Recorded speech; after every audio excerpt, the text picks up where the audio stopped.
গণহত্যায় ছাত্রছাত্রী সহ এ পর্যন্ত 500-র মতন মানুষ শহীদ হয়েছেন। মাননীয় প্রধানমন্ত্রীর সামনে আমি কিভাবে বই আর এই কোটা আন্দোলনের ঝামেলাটা শেষ হইলে যেই মারা যাক সে তো বাবা মার সন্তান, আমরা সেজন্য সত্যি দুঃখ প্রকাশ করি।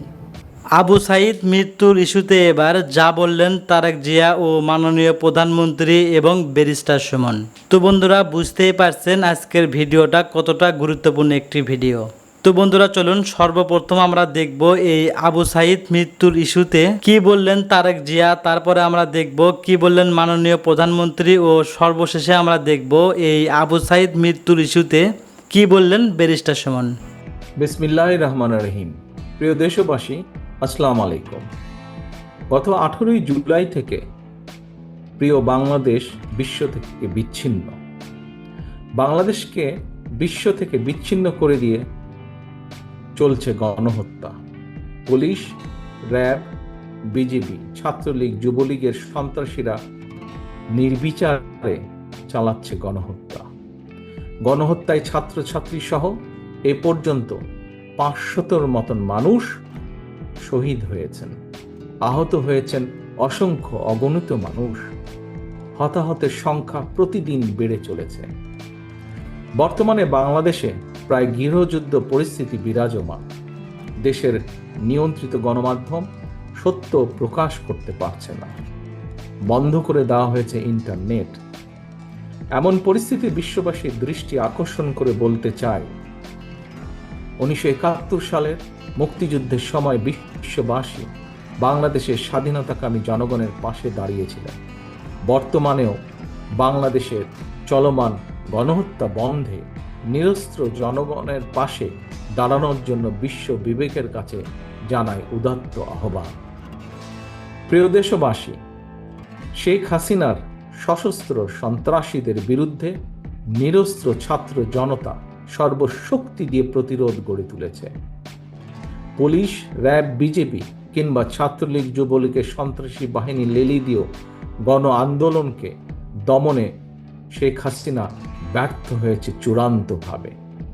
খুনি হাসিনার রক্তচক্ষু উপেক্ষা করে অধিকার আদায়ের আন্দোলনে আবু সাঈদের মতন বীর সন্তানেরা পুলিশের বন্দুকের সামনে বুক পেতে শহীদের মৃত্যুকে আলিঙ্গন করতে দ্বিধা পর্যন্ত করছে না। তাই যত অপচেষ্টাই চলুক, খুনি হাসিনার পক্ষে অবৈধভাবে আর রাষ্ট্র ক্ষমতা কোনোভাবেই দখল করে রাখা সম্ভব নয়। তাই ক্ষমতা হারানোর ভয়ে ভীত খুনি হাসিনা শেষ চেষ্টা হিসেবে দেশব্যাপী কারফিউ জারি করেছে, মোতায়েন করেছে সেনাবাহিনী। বাংলাদেশের পক্ষে সর্বস্তরের জনগণের প্রতি আহ্বান, আপনারা তথাকথিত কারফিউ ভেঙে দখল নিন রাজপথে। সেনাবাহিনীর কর্মকর্তা এবং সদস্যবৃন্দ, খুনি হাসিনা কারফিউ জারি করে সেনাবাহিনীকে রাজপথে দেশের ছাত্রছাত্রীর মুখোমুখি করে দিয়েছে। সেনা কর্মকর্তা এবং সেনা সদস্যদের দৃষ্টি আকর্ষণ করে বলতে চায়, খোঁজ নিয়ে দেখুন এই ছাত্রছাত্রীরা আপনার কিংবা আপনার কোনো একজন সহকর্মী, ভাই, বোন, সন্তান কিংবা স্বজন। তাহলে কাদের মোকাবেলা করতে বন্দুক হাতে আপনারা রাজপথে নেমেছেন? মনে রাখবেন, দেশের সার্বভৌমত্ব হুমকির মুখে পড়লে আজকের এই ছাত্রছাত্রীরাই আপনাদের সহায়তায় জীবন বাজি রাখবে। সেনা পরিবারের একজন সদস্য হিসাবে, একজন বীর মুক্তিযোদ্ধার সন্তান হিসাবে আমি আপনাদের উদ্দেশ্যে আরও বলতে চাই, দেশের গণতন্ত্রপ্রিয় জনগণ সেনাবাহিনীর কথা বলার সময় দেশপ্রেমিক শব্দটি ব্যবহার করে। সেনাবাহিনী যদি দেশপ্রেমিক হয়, তাহলে কি নিজের দেশের জনগণের বুকে কি গুলি চালাতে পারে? তাই সময় এসেছে আপনাদের সিদ্ধান্ত নেবার, সেনাবাহিনী কি দেশ এবং জনগণের পক্ষে থাকবেন নাকি তাবেদারি শাসনের অধীনে নিজেদের মর্যাদাকে ভুলুণ্ঠিত করবেন। আমি আপনাদেরকে আরও একটি বিষয় স্মরণ করে দিতে চাই, সেনাবাহিনীর প্রিয় সদস্যবৃন্দ। 2009 সালে বিডিআর পিলখানায় আপনাদের সাহসী সহকর্মী সেনা কর্মকর্তাদের যখন নির্মম নিষ্ঠুরভাবে হত্যা করা হচ্ছিল, আপনাদের সহকর্মীদের পরিবারের সদস্যদেরকে যখন অপমান অপদস্থিত করা হচ্ছিল, সেই সময় সহকর্মীদের রক্ষায় আপনারা কি কোনো ভূমিকা রাখতে পেরেছিলেন? প্রশ্ন করুন নিজেকে, কেন সেদিন পারেননি? কখনো কি নিজের বিবেককে জিজ্ঞেস করেছেন আপনাদেরকে কেন সেই সময় ব্যারাক থেকে বেরিয়ে আসার অনুমতি পর্যন্ত দেওয়া হয়নি? আজ এত বছর পরও কি আপনারা আপনাদের সহকর্মীর হত্যার সুষ্ঠু বিচার পেয়েছেন? হত্যার বিচার না হয় দূরেই থাক, তাবেদার স্বৈরাচারের কাছে সহকর্মী হত্যার বিচার সাহস কি আপনাদের আছে? সেনাবাহিনীর সদস্যবৃন্দ, নিজের বিবেককে জিজ্ঞাসা করুন, কেন আপনারা সেই সাহস আজ হারিয়ে ফেলেছেন? আপনাদের প্রতি আহ্বান, জনগণের বুকে বন্দুক তাক করবেন না, দেশের জনগণের বিরুদ্ধে দাঁড়াবেন না, ছাত্রছাত্রীদেরকে ভয় দেখাবেন না। আজকের এই গণশত্রু হাসিনা, খুনি হাসিনা অবৈধ ক্ষমতার লিপ্সা মেটাতে এই ইউনিফর্মের অমর্যাদা করবেন না। ব্যারাকে ফিরে যান, অরক্ষিত সীমান্তে সতর্ক নজর রাখুন।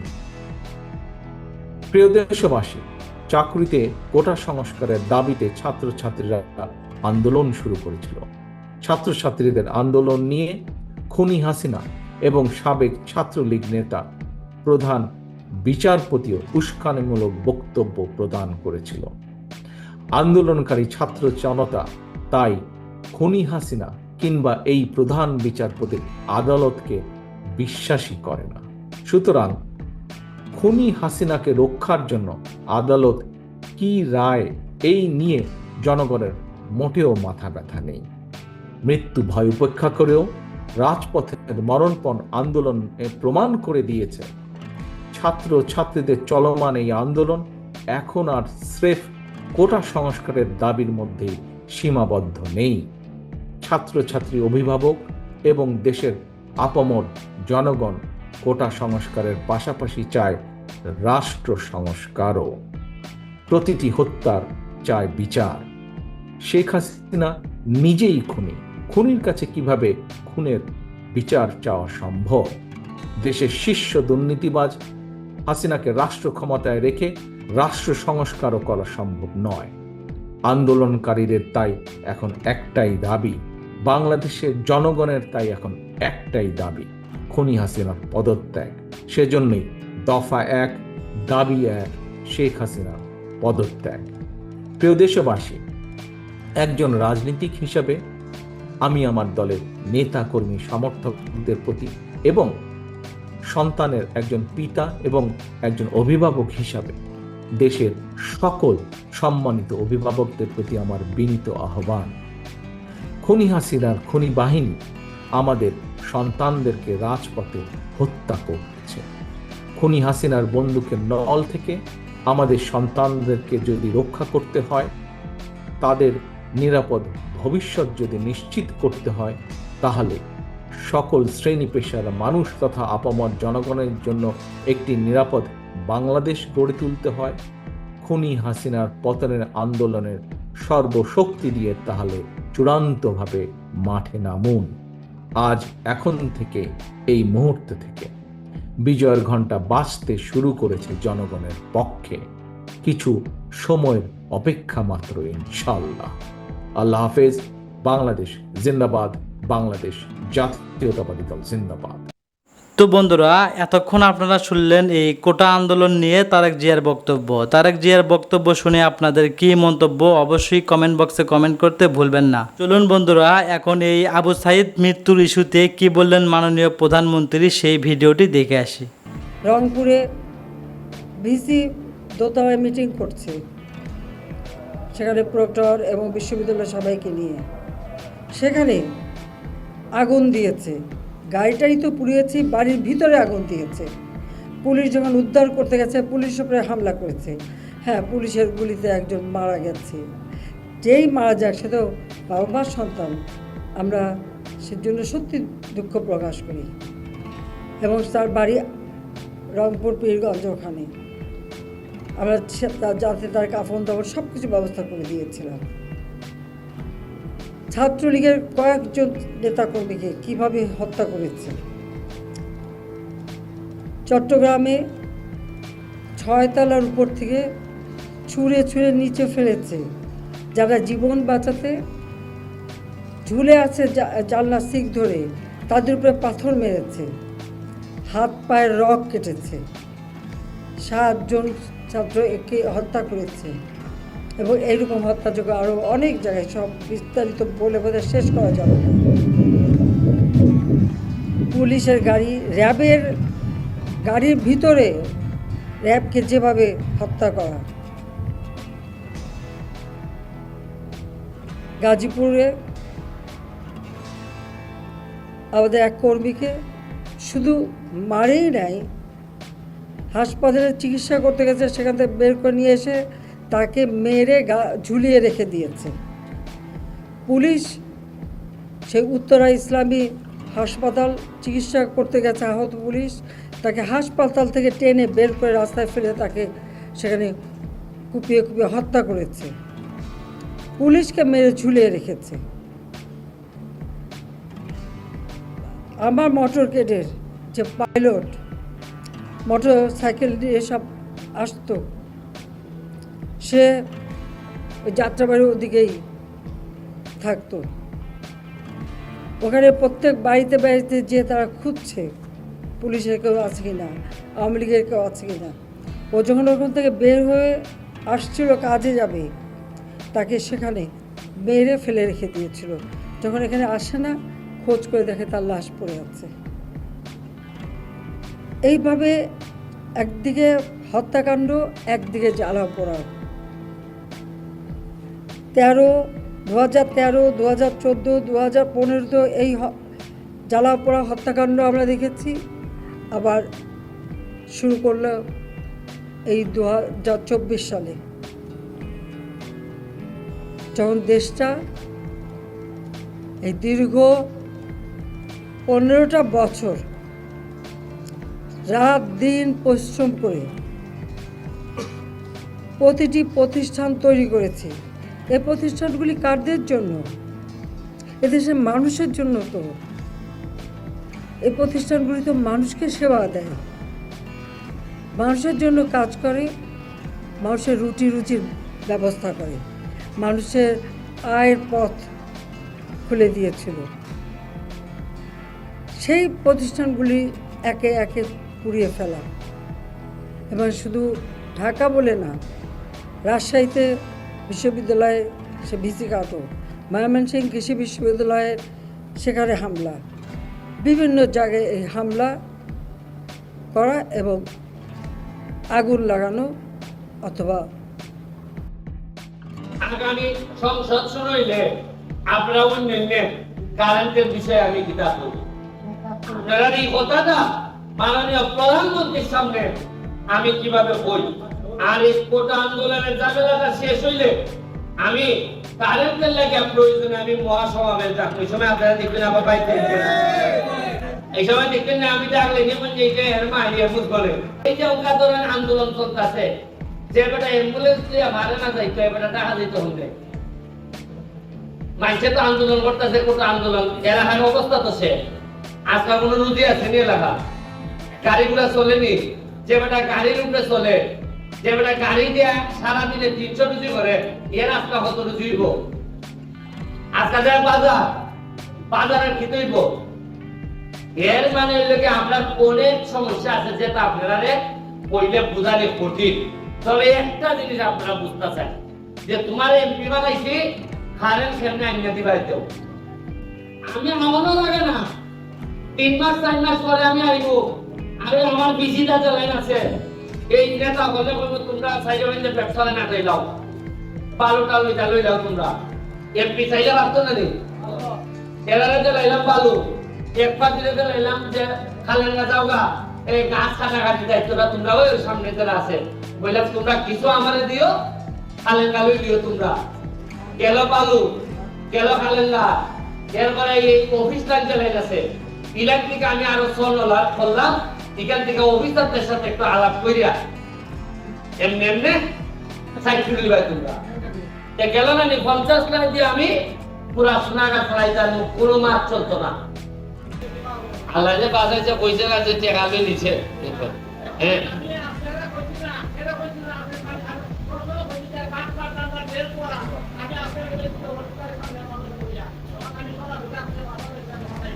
আচ্ছা এখন প্রথম প্রশ্ন হইল গিয়া পাঁচচুলে তো আমি পাঁচচু লাগে কেন আমার তো লোকের অভাব নাই কইবার বা আপনারা তো আমি নিজেই গিয়া কইতে পারলাম যে আমি আপনার 1 লাখ টাকা দিব আপনার ঘর করছে যাই হোক আপনার এই বাচ্চা এরা লাগতো না আপনি যেহেতু কইছেন আমরা আপনার বাড়ির ব্যাপারে টিনের ব্যাপারে পিআইওর অফিস থেকে আমরা ব্যবস্থা নিব আপনার টিন এবং যা যা লাগে সবজি এটা তুমি ব্যবস্থা নিব আর আপনারে বাড়ি বানাইবার সময় আরো নগদ 30,000 টাকা দেওয়া হইব ঠিক আছে আর জানানি লাগতো না ওই যে নিজাম সত্যির সাথে আপনি যোগাযোগ করবা কথা বলছেন নি যে আপাতত গড় বললে মানুষের মাথা ঠিক থাকে না আপনি যে অজ্ঞান ঠিক আছে এই জন্য আমি চিন্তা করতেছি যে বই অসুবিধা নেই থ্যাংক ইউ ও খারেন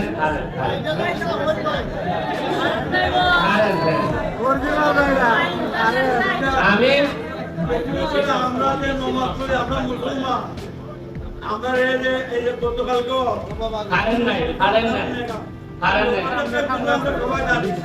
আমি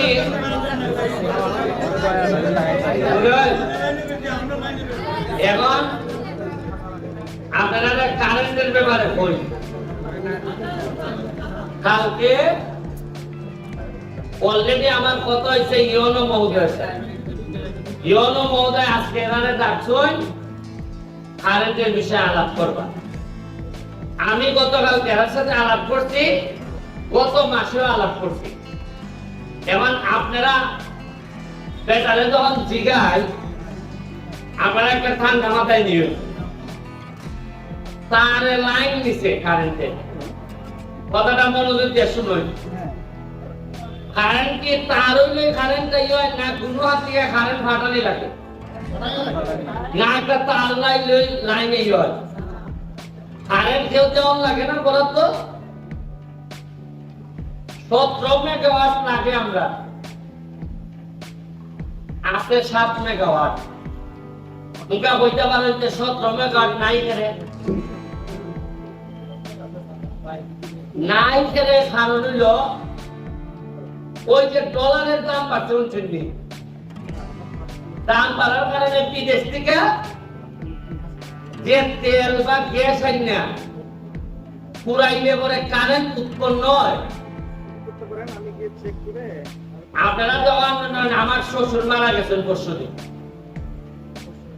তাই তো মরে গেছেন তাই তো শেষ আমরা তো জানাজা বুঝে আইছি আমি তো আমার বাসাতে আইছি সোনারঘাট তাইনের বাড়ি অভিগঞ্জ কিন্তু আস্তে আস্তে তার ভাই বোনে আমার ওই দেয়ার আমার শালা সম্বন্ধে তার ভাই বোনা কারণ হলে বাপ যখন নাই আগে মাইছে মাত্র 1 জাত মুখা মাথা 1 জাত বাপ আছেন চেয়ারম্যান হিসাবে ফুলাইকে আদর করতে 1 জাত খালকার থেকে আমি তার ভাইতেছি যে মাথা 1 জাত এর মানে কি তা মানে হইলে ঘটনা তো জানাজার সাথে তো কোনো সমস্যা নাই জানাজা সুন্দর হইয়া হইছে চাইলে খাওয়াই শুইল কিন্তু এর এমনি তার ভাইতেছে আমার ওর বাড়ির তার যে কিতা হারাইছে আর প্রতিদিন কিতা টান লাগতেছে মুখা ভাওনা দাঁড়াইয়াও খাওয়াইছে যে তোমার বাবা ধরো ভাইটা মিটা দেও জানাজার যারা আমার ওর ভাইটা এরা কিছু আয় না হত্যা ঝামেলা কিন্তু ঘটনা তো মাত্র একটা মারা গেছে কিন্তু হত্যা ঘটনা ঘটতেছে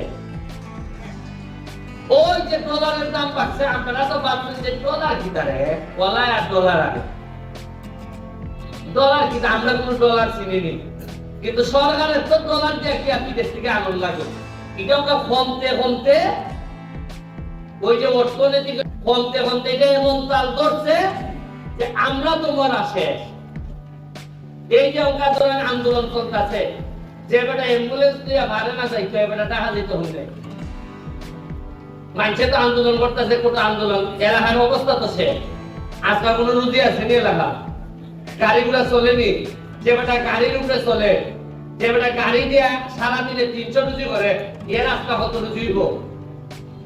আজকা দেয় বাজারের কি হইব? এর মানে হইল কি আমরা অনেক সমস্যা আছে যেটা আপনারা কইলে বুঝালে কঠিন। তবে একটা জিনিস আপনারা বুঝতে চান যে তোমার এমপি বানাইছি খালেন কেমনে আইনা দিবাই দেও।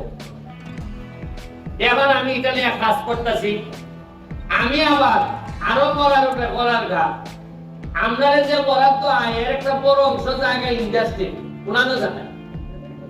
ইন্ডাস্ট্রি কিটা আছে মাধবপুর, প্রাণ, যমুনা। আপনারা কত লোক চাকরি করে জানেননি?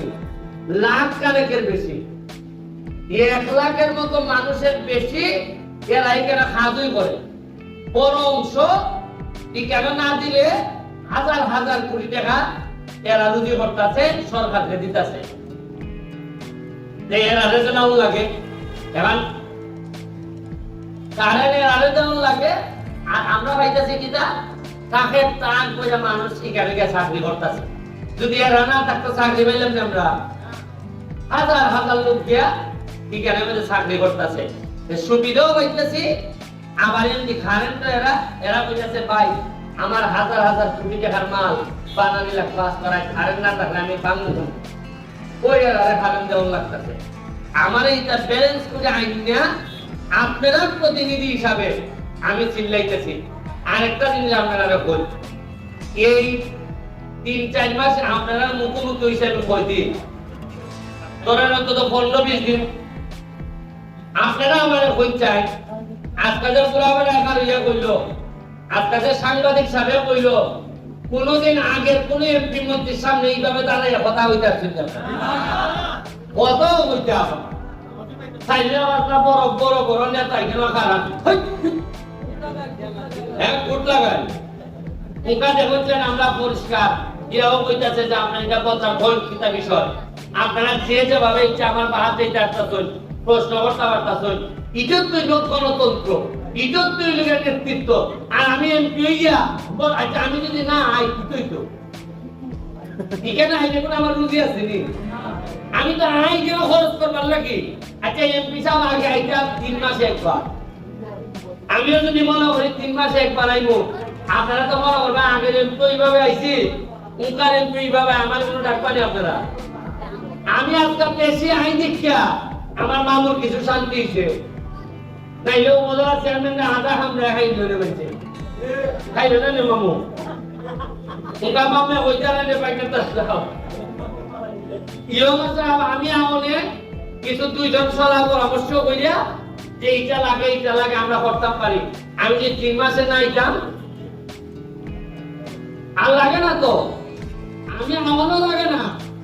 3 মাস 4 মাস পরে আমি আইবো, আরে আমার বিজিটা যে লাইন আছে এই নেতা বলে তোমরা সাইডে বাইরে ব্যবসা না চাইলাও, বালুটা লই যাও তোমরা। এমপি চাইলে পারতো না রে, এলারে যে লাইলাম বালু, এক পার্টিতে যে লাইলাম যে খালেন না যাওগা, এই গাছ কাটাকাটির দায়িত্বটা তোমরা ওই সামনে যারা আছে বললাম তোমরা কিছু আমারে দিও, খালেন গালুই দিও তোমরা। গেল বালু, গেল খালেন গা, এরপরে এই অফিসটা যে লাইন আছে ইলেকট্রিক আমি আরো করলাম, এখান থেকে অফিসারদের সাথে একটু আলাপ করিয়া এমনি সাইকেল লিবাই তোমরা গেল না 50 লাখ দিয়ে আমি পুরা সোনাগা ফলাইতাম, কোনো মাছ চলতো না। 50টা লোক যে এরও পয়সা বানাইবো, আমারও নিয়ে পয়সা দিয়ে আইব, কোনো আলাপ চলবে না। আর ফাইনাল বেলা রাখার দিকে ডাক্তার ছুটে ওই মাথার চেপে খালি যদি আমার বিচের লাইন দিয়ে আমি নষ্ট করিয়া সামনে আইন আভার বানে আপনারা তার ভাইটা তাকরা না নিবুদা লাইন। আচ্ছা এটা দেখুন না কই যে ইটা লই আমরা আগাইতাছি। আপনারা একটু ধৈর্য ধরুন, ইউনো সাহেব ওসি সাহেব এটার ব্যাপারে কনসার্ন। কারেন্ট আমাদের সবচেয়ে বড় সমস্যা, এটার সমাধানের জন্য আপাতত দীর্ঘমেয়াদী পরিকল্পনা লাগবে। আগামী সংসদ শুরু হইলে আপনারা অন্যান্য কারেন্টের বিষয়ে আমি কিতাব বলি। আপনারা এই কথাটা মাননীয় প্রধানমন্ত্রীর সামনে আমি কিভাবে বই, আর এই কোটা আন্দোলনের ঝামেলাটা শেষ হইলে আমি কারেন্টের লাগে প্রয়োজনে আমি মহাসমাবেশ ডাক, ওই সময় আপনারা দেখবেন আবার বাইরে দেখবেন, এই সময় দেখবেন না আমি ডাকলে যেমন যেটা এর মাইরিয়া বুঝ বলে সবাই দিবে, কথা বুঝছেন কি? আমি মহাসমাবেশ ডাকবো, আপনারা সবাই বা আর শান্তি বজায় রাখার আহ্বান রেখা আজকের মতো বিদায় নিতেছি। তো বন্ধুরা, আজকের ভিডিওতে আপনারা দেখলেন মাননীয় প্রধানমন্ত্রী তারেক জিয়া ও ব্যারিস্টার সুমনের বক্তব্য। তিনজনের বক্তব্য শুনে আপনাদের কি মন্তব্য অবশ্যই কমেন্ট বক্সে কমেন্ট করতে ভুলবেন না। আর হ্যাঁ, এমন নিত্য নতুন আপডেট খবর সবার আগে পেতে এখনই আমাদের পিচ্চি সাকিব চ্যানেলটি সাবস্ক্রাইব করুন।